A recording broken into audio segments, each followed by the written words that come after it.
Hey, what's up? This is Ricardo at Parts People, and in this video, we'll outline the steps for completing a part replacement on your Dell PC.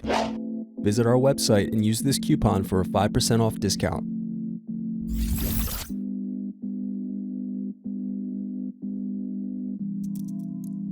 Use thin object to peel off screw covers. Now unscrew and remove base cover.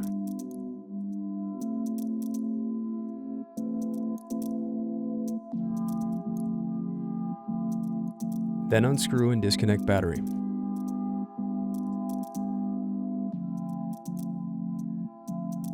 Now unscrew and disconnect volume power button circuit board.